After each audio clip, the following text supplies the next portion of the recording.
going on, guys? Ahmed back with another video here today to talk. Now that the first half of the year is over, here to talk to you all about my mid-year album list, specifically for New York artists.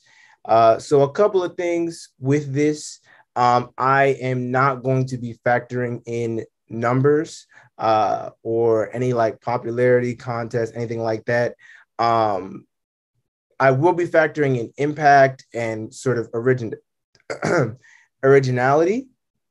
But in terms of like, oh, this record was really big or this record was underground, I'm not really gonna count that because I feel like anyone who is a bigger artist, you should be able to be the king of New York because of the pedigree of your music, not because you're more popular or whatever.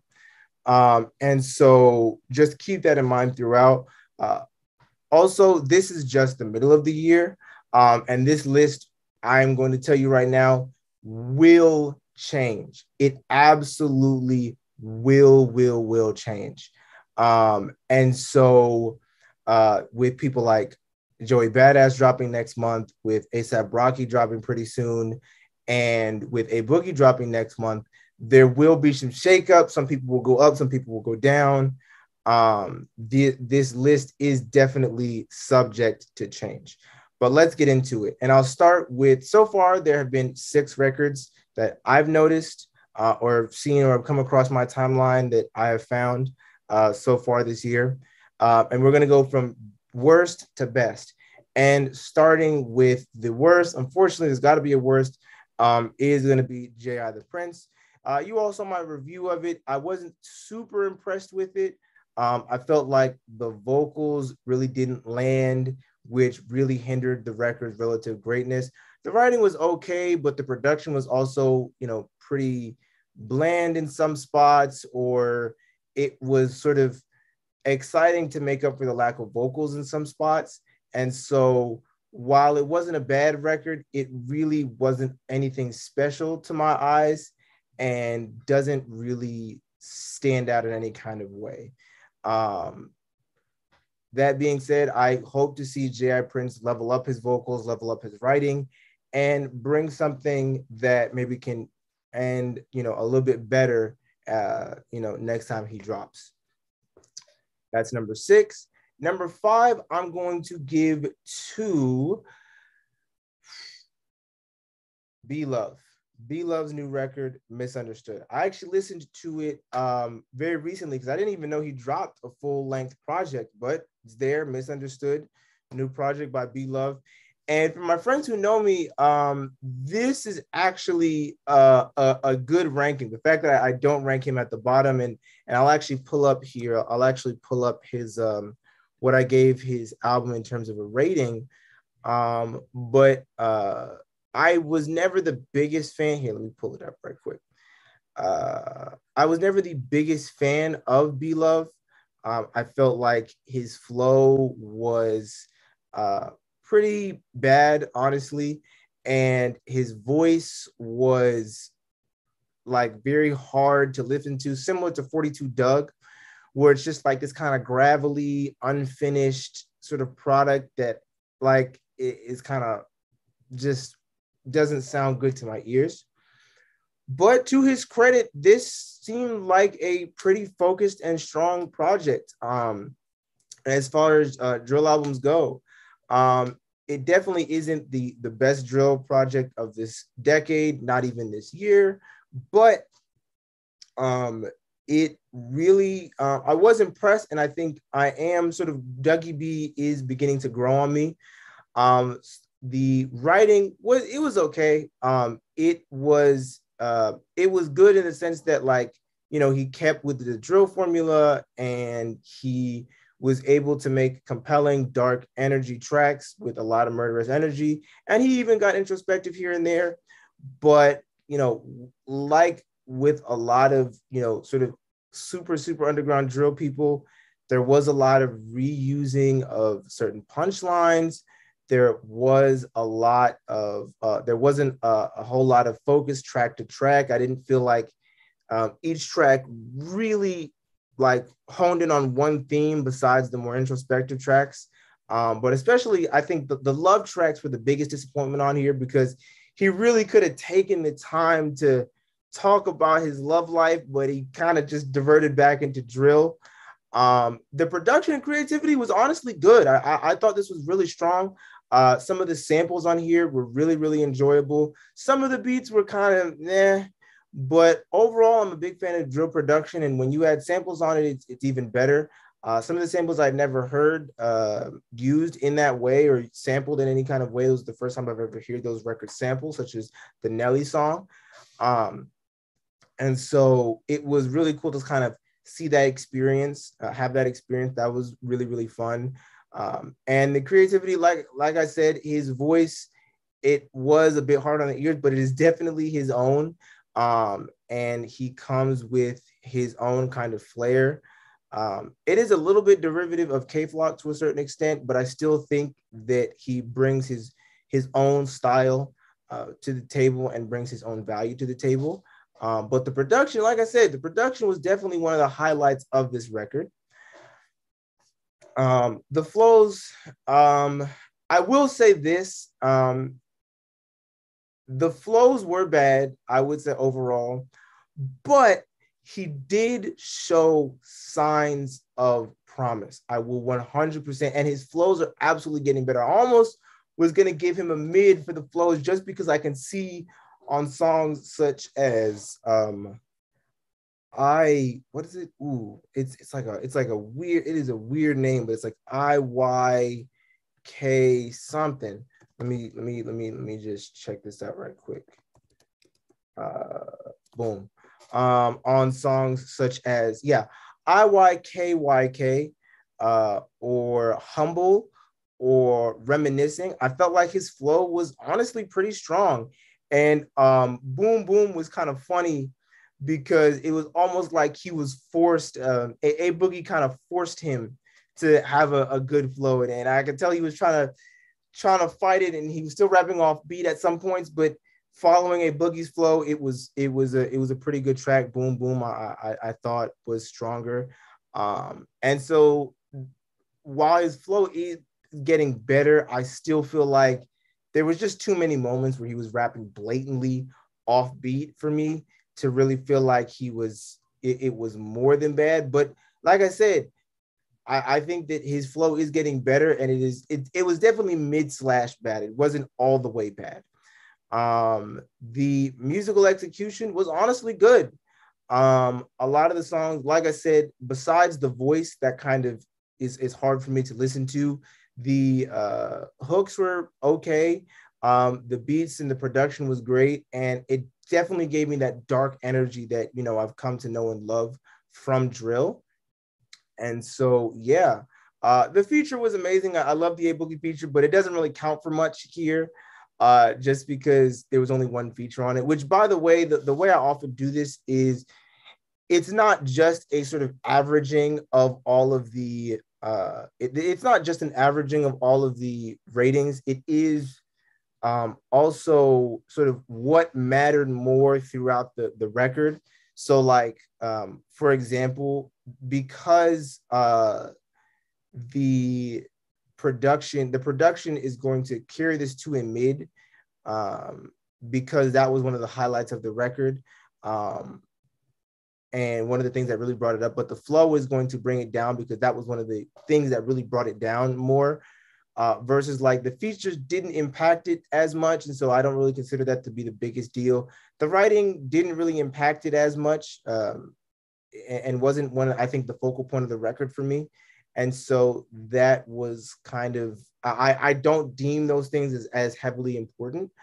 And so I just keep that, just keep that in mind throughout for context, is that what I felt like was the focal point or what made the record good or bad is, in my opinion, going to be the most important thing. That way, someone who may not be the best writer doesn't get hardcore punished for not being the best writer if that's not the focal point of the record. And someone who doesn't always have the best flows is not going to be hardcore punished if there was plenty of things that made the record good besides the flows. But like I said, that is just my personal opinion. I misunderstood. Definitely Dougie B is growing on me, and I'm, getting into sort of his music more and more as he begins to really improve. And I have to say, I am really supporting just his path in life, even though I'm not always the biggest fan of his music. His seriousness, and I should say that the intent that he takes with the craft, I very much do respect. Um, and sort of seeing him link up with people like Fabio and working hard to make sure that he is staying focused on the music and staying out of trouble is something to be admired. And I think the more he practices, the better he will get. So that is B Love's Misunderstood. Next on the list, and this is kind of where we get the no offense to the, actually, let me not even do all that. Before we get into that, it actually, never mind. I was going to say there's going to be a big jump up in quality, and there still kind of is, but it is a little bit more gradual than I initially sort of remembered it was. The fourth best album for me is going to be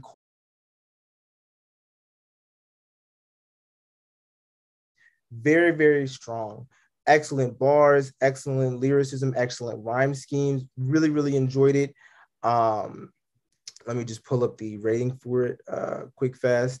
But I really, really enjoyed the choruses and the rhyme schemes on the record. Still feel like he can do a bit more to bring his own personal flair to the record, because that was sort of lacking throughout. And I think that he can do more production-wise, because whilst the beats were good, especially those tracks where it was just kind of these derivative trap beats, I felt like maybe if he had somebody like a Hit Boy or an Alchemist, or, I mean, Ye is expensive, but like somebody like a Yair, for example, I definitely feel like he could level up his production for sure.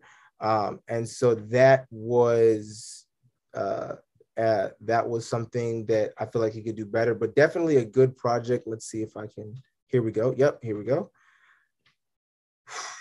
And, if you want to see sort of a more in-depth conversation about these albums, I do have a review for most of them. Misunderstood, I don't, because I didn't even realize Homie dropped the record until recently. But yeah, Corleone, like I said, writing was great. Flows were good, just a little bit repetitive for me.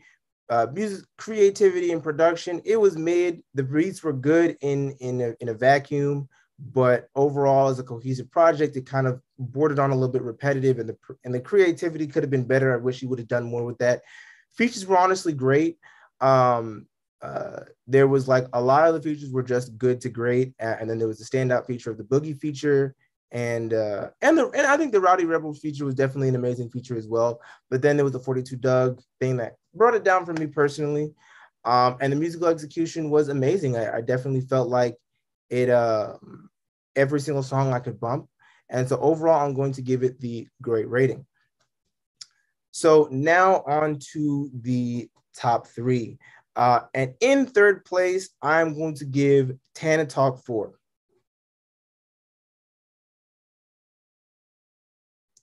Tana Talk 4 is Benny the Butcher's new record, a follow-up to Tana Talk 3.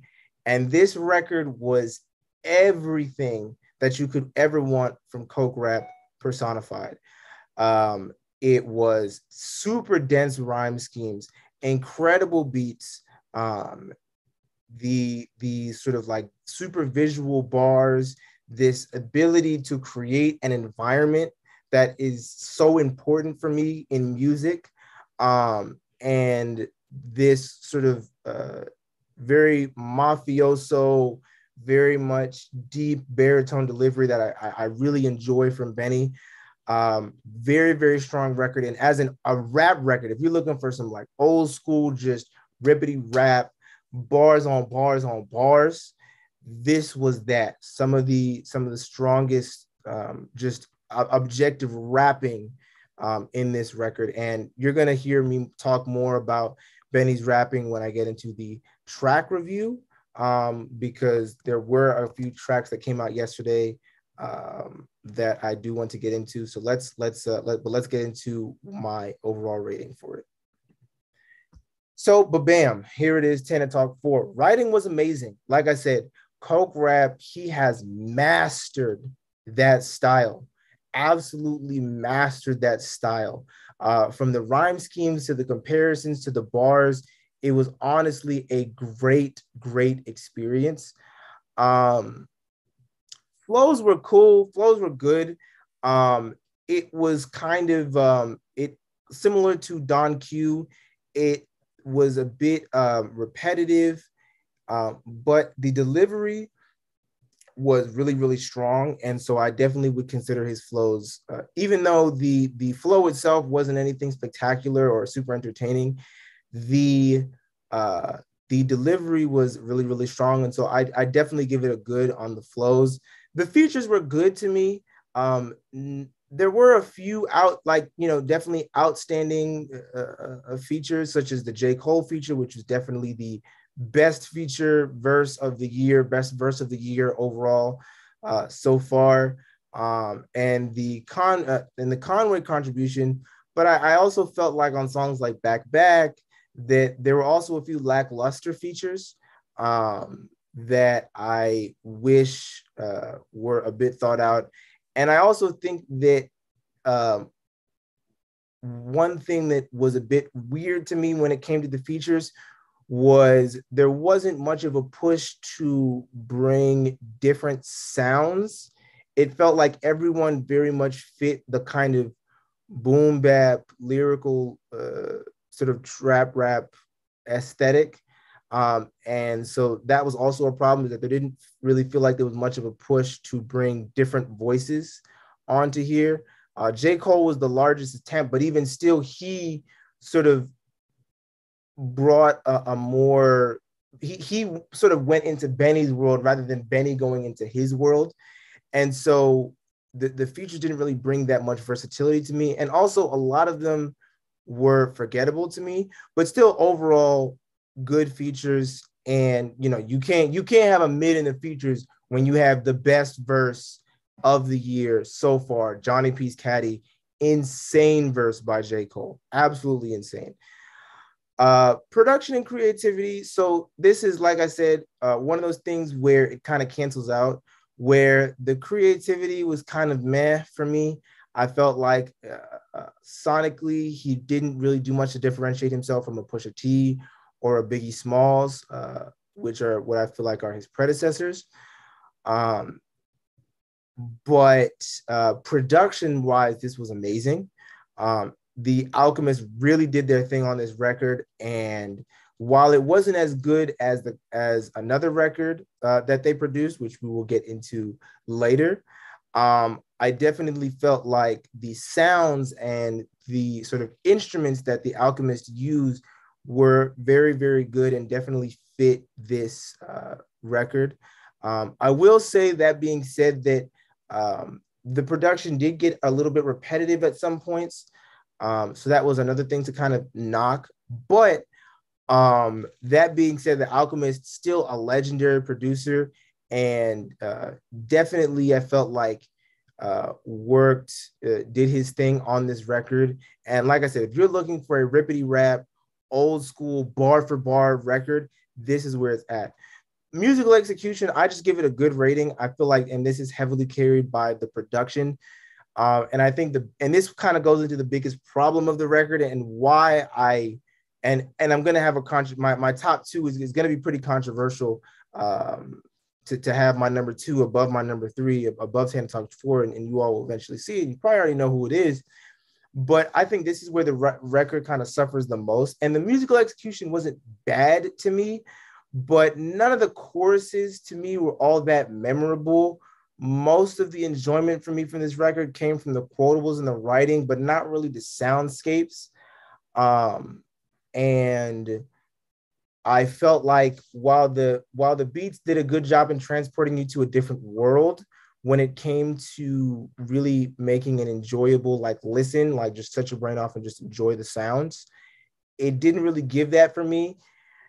And some of the features also sort of messed with the enjoyment for me. For example, like I said, I love Back to Back, one of the best songs on here, for Benny's verse, but the voice on the other guy on it was kind of a whatever for me.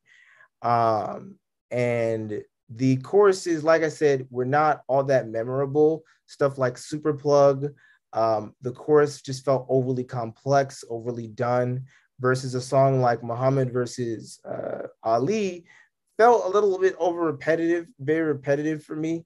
Um, and so overall, the musical execution, I think, was the weakest portion of this record, but still, you know, I give it a good rating.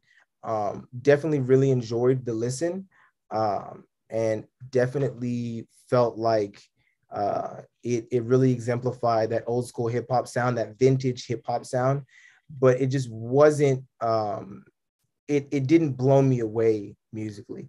So overall, I give it a great rating. And now we get to the top two. And for number two, yes, I have The Bible by Fivio Foreign.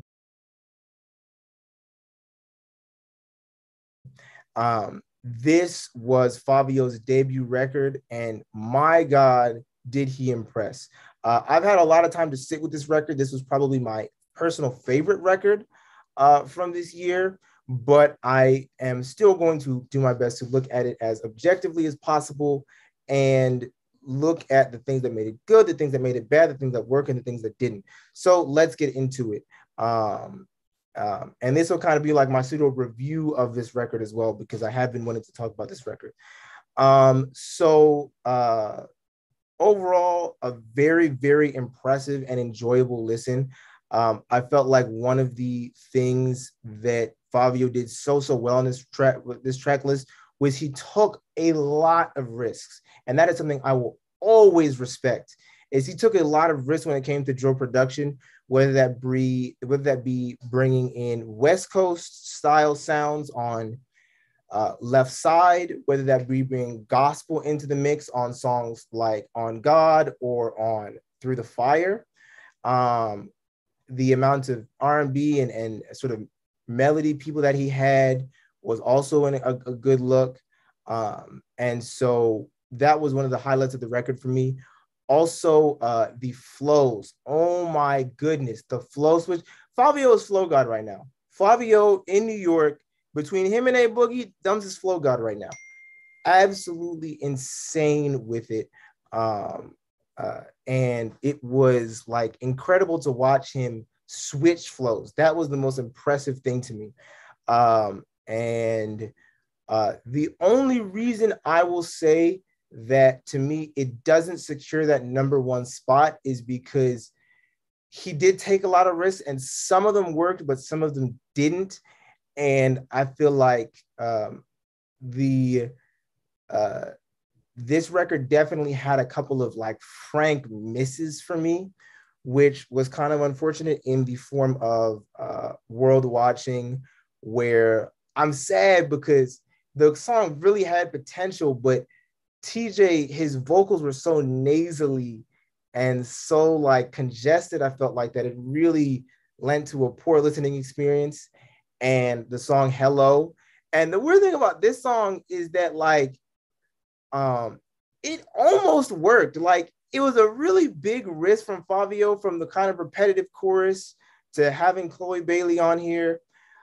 It was a really big risk, and it almost landed. The only things that kind of held it back and made it such a big miss was I felt like Casey really phoned this one in when it came to his contributions, and I felt like he really messed the song up.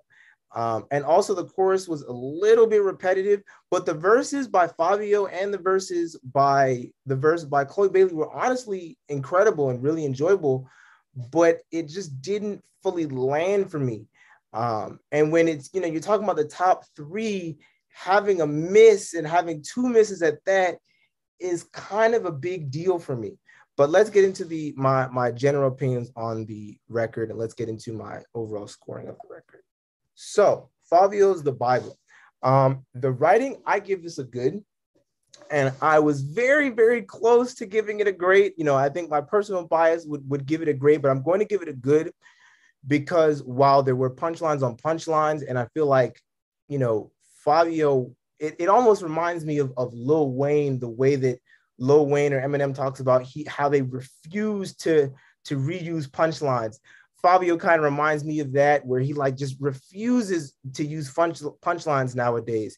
And it's incredible to watch him like come up with different ways to talk about the drills and the sort of dark murderous energy that he brings to a track. But I will say a lot of the records lacked focus, and didn't really feel like I didn't really feel like they were really able to talk about a specific thing. And we'll get more into this when we get into our number one pick, who you probably already know. But I felt like songs like Through the Fire and songs like Whoever could have been a lot stronger had there been a more heavy focus on specifically just his experience, right? But one of the problems for me was a lot of the more conscious efforts on these songs was kind of was kind of diluted by the fact that he still felt the needs to kind of do drill and kind of give some bars here and there about killing people. And I understand this is still his first sort of taste of conscious rap. And so he's still sort of getting used to it. But I do think that if he were to really hone in and focus on, this is going to be a record about my experience in this, and then this is going to be a record about how I did this in life, particularly for the conscious records, I felt like it would have been a lot stronger of a record, because one of the problems becomes that those are the standout tracks of the record, but I would hesitate to call those perfect songs because there wasn't enough focus. That being said, when he did focus on a record, it was monumental and amazing to me. So the two best records on the song for me were Changed on Me and What's Your Name?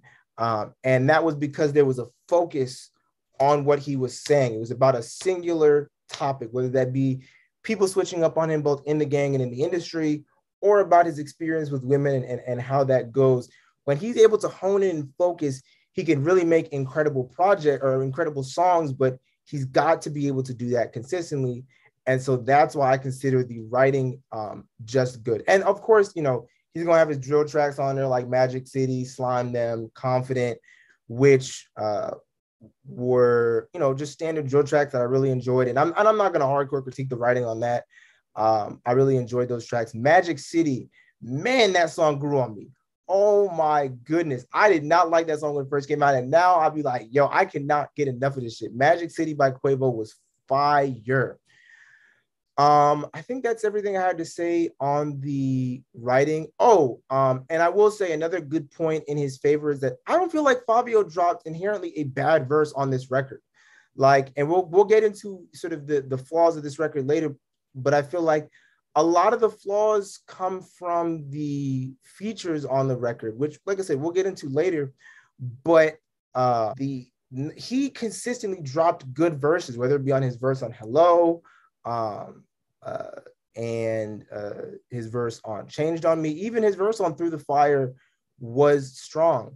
I've already talked about it, but the flows were amazing. Flow switches were amazing. Honestly, this was like one of the most insane displays of tempo and flow in rapping I have ever heard. The flow switches per record, the different flows he used, some flows I've never even heard before. The ad-libs of course, I consider ad-libs a part of flows, by the way. The ad-libs on the record were awesome and brought so much life to everything, and again brought this sort of environmental piece to it, because you can bow hey, you can hear that, sort of as a world building tool for me. That's how I see the ad-libs. Flow was absolutely amazing. I'm actually going to change this to great, actually, honestly. I know I just kind of ragged on the features, but we're gonna talk about that. So let's talk about the features for a second. The features, I thought were very, very, very strong for the most part, but there were a couple of duds. And one of the things I felt with this record is that, similar to Pusha T's record, the features were very inconsistent, but they, as in some of them were really strong, amazing. standout, and then other of them were just kind of, nah, put that away. And it was almost no middle ground, right? It was almost like it was either amazing feature or like mid. For example, the features on the two Quavo features were absolutely incredible on Through the Fire and Magic City. The way he worked with Fabio, the way that he kind of tied his chorus into the way that he tied Fabio's chorus into Quavo's verse. Quavo did a good job with that. The way that he kind of sort of kept his kind of like pseudo conscious, but also flexing sort of thing that Fabio did was also incredible. And while I don't think he beat Fabio on the song, he definitely tied at the very, at most, he definitely tied, and it definitely gave a strong contribution to the song. Casey on God did a great job, which again, we'll go talk about Hello in a second, but it's kind of weird that it kind of went on the wayside for Hello, but Quavo did a great job. Casey did a great job on God. City of Gods, again, one of those songs where I liked it, but I wasn't crazy about it when I first heard it. And then I kept listening and I'm like, yo, this shit kind of goes. I can't even lie. I really enjoyed it.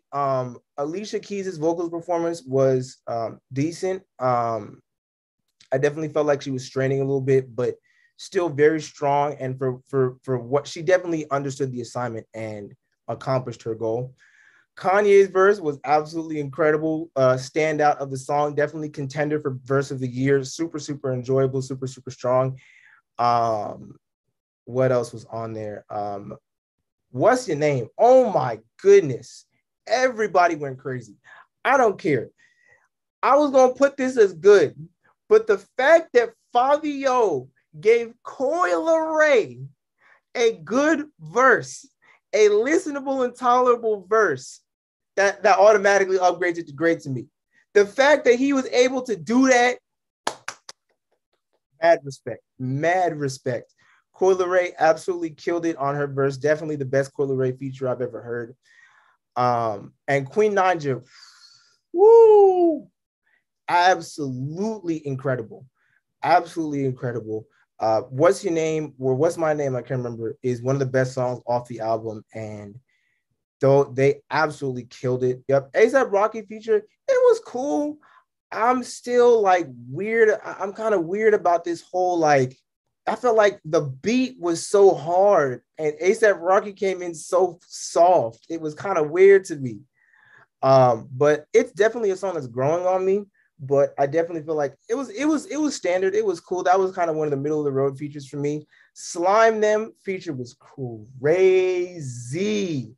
I love Lil Yachty on that song. I love how they went back and forth. I ain't this bitch like Jodeci, shirtless, like that shit. Oh, I love that. World Watching, definitely a miss. Fabio's verse was honestly incredible, but Lil TJ, God, I don't know what to say, man. It was a no-go. And then Blue's verse was cool. I'm not the biggest fan of Blue, but definitely dropped a really good verse on here. Changed on Me was the best song on the album, hands down. This was the best Fabio verse of all time. Vori killed it. Polo G did his thing. I almost feel like, though, I wish Fabio would have dropped the second verse on here, honestly. Because while Polo G did his thing, and I'm very happy he didn't bring, melodic Polo G to this. Not that I enjoy melodic Polo G, but I felt like it wasn't suited for this record, and he really came in and he brought the bars, but I wish Fabio would have done his own second verse. But this was, Polo G still gave a very, very good performance. Really enjoyable. Changed on Me. Oh my God. This is probably, it's also like, if I give out my Spotify rap, this is probably gonna be my most played song. Absolutely incredible. Probably best drill song of the year so far. I have to say, best drill song of the year so far. A lot of people don't like Left Side. I don't know why. I enjoyed it. The melodic part of the chorus, wasn't mind-blowing, but it was cool. I enjoyed it. Blueface, I'm a fan of Blueface. I enjoy Blueface, and especially when the rare case where he does rap on beat, I really enjoyed it. I feel like because he raps off beat. People don't even be people to punchlines. Like people get gunned down. They're trying to put their guns down. Like that's a bar. So I personally really enjoyed the Blueface feature. And I really just enjoy him as a rapper in general. I enjoy his voice, all of that. Love Songs by Neo. It was definitely the most mature song out of all the love songs, but this was the only verse. I think this was the weakest verse by Fabio, just because he really tried to sing, and that was a no-go. And the Neo verse was standard. It was great. I wish they would give Neo a different beat, because they literally just made a drill beat out of So Sick, which has already been done before, but Neo's already done So Sick. Let him, what I'm saying, let him hop on something different. But I definitely felt like lyrically, Fabio and Neo felt concise on the song, and if Fabio didn't do that singing portion, then I definitely felt like this would have been one of the stronger portions of the record, or one of the stronger songs on the record. And so, yeah, like I said, most of the features were great to outstanding. And I would put it, in all seriousness, the features are great because I felt like there was more outstanding features than duds. There was really only like 2 to 3 duds. Creativity and production, I would give an amazing rating. And this is where context matters, right? So Fabio I consider it an original 4, which was Fabio, 22G's, Chef G, and Pop Smoke. Those are the 4 kind of guys who were initially on the drill wave. 22G's was like the super originator, but I consider those 4 to be the big originators. So when Fabio raps on a drill beat, he's automatically going to get more originality points because he was one of the first to be doing that.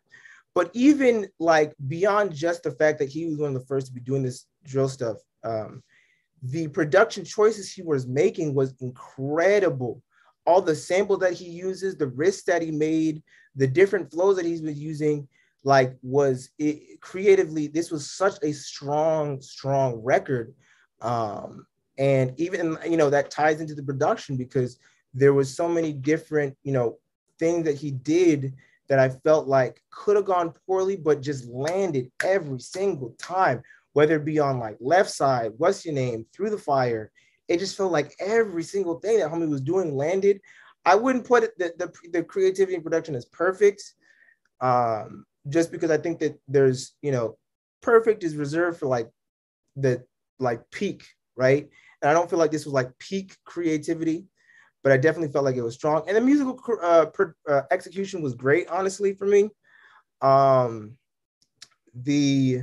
honestly, this would be amazing if there weren't the 2 misses. Like I said, having those 2 misses really kind of messed up the overall musical production. But there was also like those songs that were just kind of like boring, Want to Be Conscious, like Feel My Struggling for Nothing, which was just kind of like I said, they were kind of like a bit boring, kind of just trying to be conscious songs. Still really enjoyed them, still good, but not outstanding, and definitely mid as far as musical execution goes. And so it was kind of it was very close to amazing, because I felt like there was most of the choruses were strong, the beats were strong, all of that. But a lot of outstanding tracks you kind of heard me talk about earlier. But overall, like I said, I give it a great on the musical execution side. And for the number 1 best record so far, like I said, subject to change, Joey or Boogie or somebody else drops a crazy record. The best record that has dropped from a New Yorker this year. And, obviously also disclaimer, I'm mostly talking about new people. I haven't listened to Redman's record yet, or Talib Kweli, the Black Stars record yet. So I'm mostly talking about newer people, although I am going to talk about the Black Stars record eventually. But number 1, I would say, has to be God Don't Make Mistakes by Conway the Machine. What can you say about this record? Oh my goodness. The writing was so visceral that it honestly messed with my head. Like it was hard to even like listen to because it was so deep and insightful and impactful that I was just like I couldn't even get through it all, right? The production choices, I felt like Alchemist did a bit of a better job on this one with the samples and the layering than he did on the Tana Talk 4 record. The features, oh my goodness. Some of the features on here were incredible, from Jill Scott to Lil Wayne to Rick Ross. Everybody did their thing on here, and it was absolutely insane how good everyone did. Even like John Woo Flickers, again, that's gonna be one of my highest played songs this year, because the features were absolutely incredible, but they never steal the show from Conway. Oh my God, it was absolutely insane how good this record was. From the writing, the introspection, the environment building, everything was on this record. And then the production, the even the delivery and flow. He has such a unique delivery with, you know, the issue that he had with his mouth getting shot, that it gives such a realness and such a rawness. I'm like, damn, this man has been through it. Almost like a 21 Savage, where you're like, damn, that man, he been through something. He is not lying. The level of, you could feel the authenticity and what Conway the Machine was saying on this record. Let's get into my rating of it. Let's see. And I tell you, even just, I had to re-listen to the record last night just to get a feel for it. And oh my goodness, like, this was just like, it was hard. I'm telling y'all, it was hard to listen to because of how intense the writing was. So let's see. God Don't Make Mistakes. Writing was honestly perfect. Honestly, the writing was perfect. I don't know a thing that he could have done, thing that he could have said what that was better on this. It was honestly incredible. And when I talk about focus, when I talk about this record is about this record is about this record is about this, Conway had it. He talked about what he needed to talk about, song for song for song. It was well sequenced.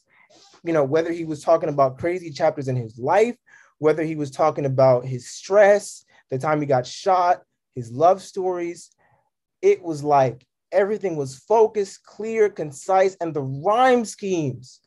Because not, this is what people don't understand, right? Like people like Eminem, people like J. Cole, these are special people because they're able to give you these dense concepts, these insane bars, while keeping the rhyme schemes as tightly packed as anybody else, right?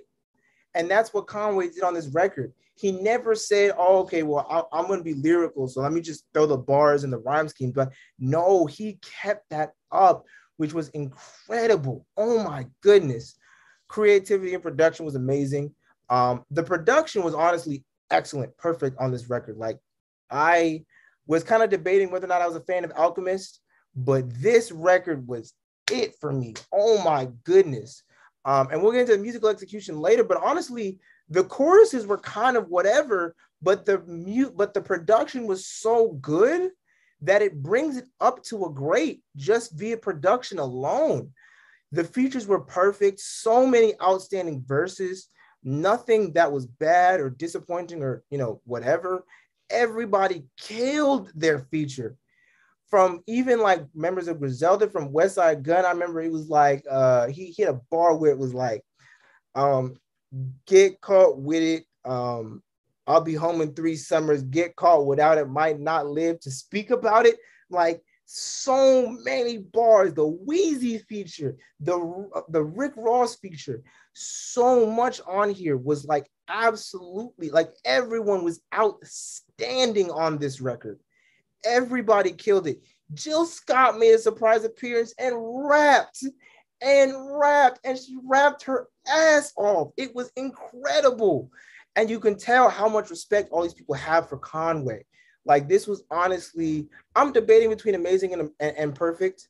But oh my goodness, the features added so much, but they never stole the show. And everybody was perfectly placed as well.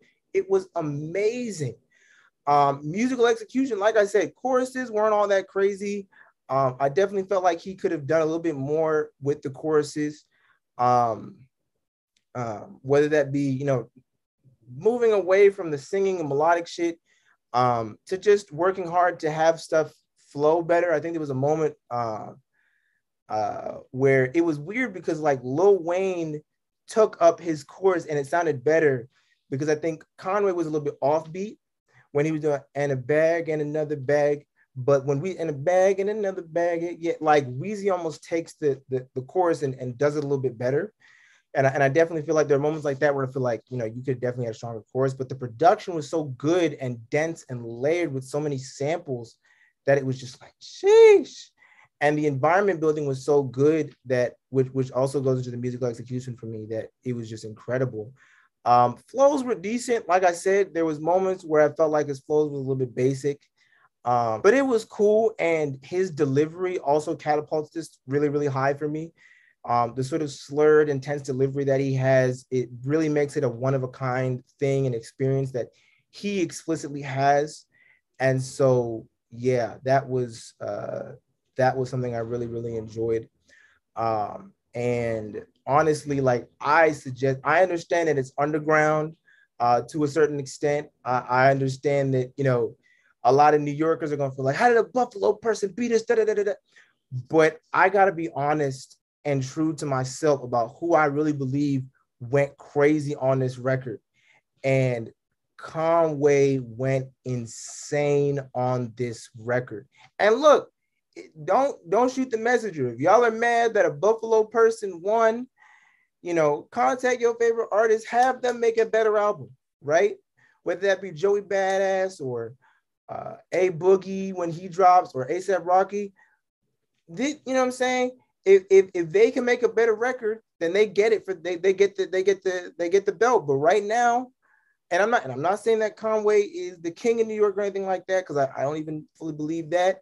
But man, record so far, God Don't Make Mistakes was the one, bro. I highly suggest y'all give this a listen, just so that y'all can really appreciate like S tier raps and S tier focus. Laser focused raps, song to song, and a level of versatility that was like honestly insane and inspirational, honestly. That being said, and so yeah, that was overall my thoughts and feelings on this record. Like I said, absolutely amazing. I may make a separate tier list for who I think is like artist of the year so far. I think Fabio so far is definitely, I would say Fabio is number one artist of the year, the features and stuff that he's doing. And maybe I'll put Benny as number two. I don't know. I might do that in the future. But this was just my top albums of the year so far. And honestly, it has been an incredible year, decade for New York so far. And I'm really, really looking forward to what is going to happen at the end of the year. But like I said, so far, these have been sort of my thoughts and feelings on the strongest and weakest records of New York. And please, please give the record a spin, and hopefully you all enjoy it. New York is really on a tear right now, really on a renaissance period. And those top four really, really, I felt like really have a point to prove, and are really doing New York proud, I feel like. And I'm very happy to be able to sit here and tell you that a number two record in the country, overall, nationally, internationally, just the best hip hop. Number two is Conway. And I haven't finalized everything right now, but Fabio was also on that top 10 list. The fact that I can say, and Tana Talk 4 only recently got knocked out, and I still shit, I might put it back on because I'm really not crazy about that Saba record. I ain't gonna cut to y'all, that Saba record, whatever to me. So I still might, flip it. But the fact that so many of these top albums are coming from New York artists, I'm so proud of all of them, and they all did such a good job. And even J.I. the Prince and B-Love, the level up that they have made, cannot be understated. And I'm also really proud of them as well.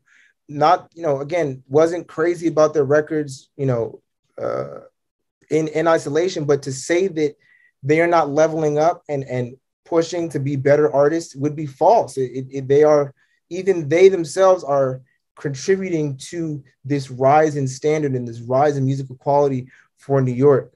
So yeah, hope you all enjoyed this video. This was a little bit of a longer one. I want to see how long this video ended up being. And I hope you all enjoyed my analysis. This has been Ahmed. Have a great day, y'all. Peace.